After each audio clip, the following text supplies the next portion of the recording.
Bonjour et bienvenue dans ce module consacré au management d'un tuteur. Nombreuses sont les entreprises dans lesquelles la pratique du tutorat existe, pratique qui doit permettre de bien intégrer les nouveaux entrants dans l'entreprise.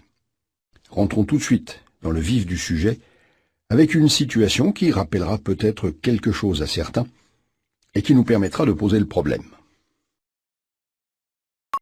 Qu'est-ce qu'un tuteur? Quel est son rôle? Quelle relation doit être établie entre la hiérarchie et le tuteur? Avant de commencer ce module, écoutez et observez bien la scène qui va suivre. Nous réfléchirons ensuite à ce qui s'y passe. Ah Stéphanie, tu tombes bien. Une étudiante en alternance va arriver dans les prochains jours et il me faut quelqu'un d'autre que moi pour s'en occuper. Et j'ai pensé à toi. Pourquoi moi? Tu es la plus ancienne dans l'agence et tu connais le fonctionnement du guichet. Tu lui montres et tu la laisses se débrouiller. Mais ne passe pas trop de temps avec elle, on est en retard sur les objectifs. Elle arrive quand, cette personne? Bientôt, la semaine prochaine je crois. Je te rappelle que je suis en congé la semaine prochaine. C'est pas grave. Il y aura bien quelqu'un pour te remplacer et tu t'en occuperas quand tu rentreras. Tu me demandes ça, mais je n'ai jamais assuré de tutorat de qui que ce soit. En quoi ça consiste? Oh, tu sais, il s'agit juste de lui montrer les procédures essentielles au guichet pour éviter qu'elle fasse des erreurs trop souvent. Le plus important, ce sont quand même les objectifs de l'agence à réaliser. Je compte sur toi. Eh bien justement, tu ne peux pas demander à quelqu'un d'autre de s'occuper d'elle. Car moi, j'en ai déjà assez à faire comme ça. C'est vrai, tu as raison. Je vais imposer au nouveau chargé de clientèle de la prendre sous son aile. Il n'osera pas dire non et l'affaire sera bouclée. Tu peux y aller, merci. Que pensez-vous de cet échange? S'est-il bien déroulé? La personne pressentie pour la mission de tutorat a-t-elle bien compris ce qui lui est demandé? Nous vous proposons de réfléchir sur 3 points. Le comportement du chef d'agence, le comportement du tuteur pressenti, la présentation de la mission de tuteur. Notez vos éléments de réponse dans les écrans suivants, puis comparez-les avec nos propositions.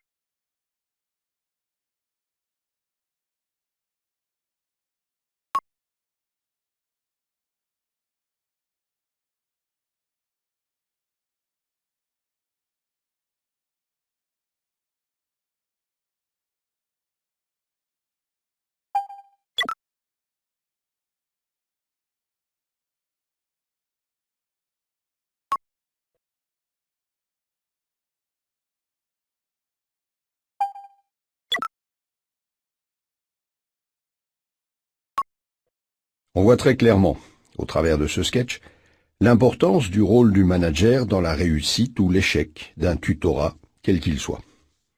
Accorder la place nécessaire au tutorat, en étant convaincu de l'enjeu que cette mission revêt, est capital pour sa bonne fin, la réussite et l'employabilité du tutoré. C'est ce que nous allons donc étudier au cours de ce module, qui nous permettra de voir successivement, pour commencer, le tutorat, sa définition, ses objectifs. Ensuite, le rôle du manager dans le tutorat. Et pour finir, l'évaluation du tutorat. Au terme du module, vous aurez identifié le positionnement du manager dans le tutorat d'un apprenant et vous connaîtrez les bonnes pratiques à respecter pour que le tuteur ou la tutrice ait envie de reprendre une mission de ce type ultérieurement. En premier lieu, penchons-nous sur la définition du mot tutorat. Qu'est-ce qu'un tuteur? Quel est son rôle? Quelle est sa place dans l'organisation? C'est ce que nous allons voir, mais prenez tout d'abord connaissance de cette situation, au cours de laquelle quelques questions vous seront posées. Ah Stéphanie, dans le cadre de ton tutorat de Magali, je voudrais te donner quelques règles importantes à respecter. Bien sûr, je t'écoute. La première règle consiste à te faire respecter par Magali en jugeant les résultats qu'elle va obtenir. N'hésite pas à lui mettre la pression si besoin. Mais je vais l'effrayer, non?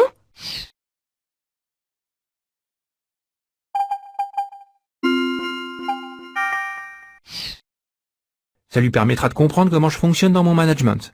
Oui, mais si elle n'arrive pas à faire ses objectifs, je peux l'aider en les réalisant à sa place pour aller plus vite et ne pas prendre de retard. C'est une bonne idée, non? Très bonne idée, c'est ma deuxième règle.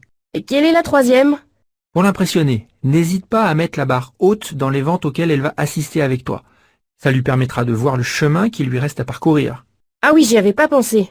Quant à la dernière règle, ne lui dis pas trop que tu es disponible pour elle. Sinon, elle sera toujours dans ton bureau et tu ne pourras pas avancer dans tes dossiers.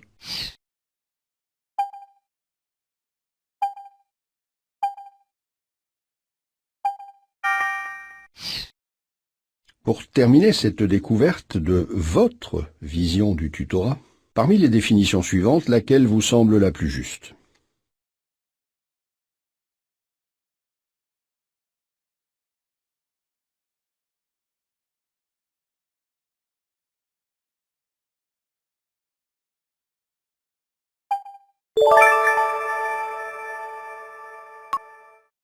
Essayons donc maintenant de donner une définition du tutorat et de voir quels sont ses objectifs.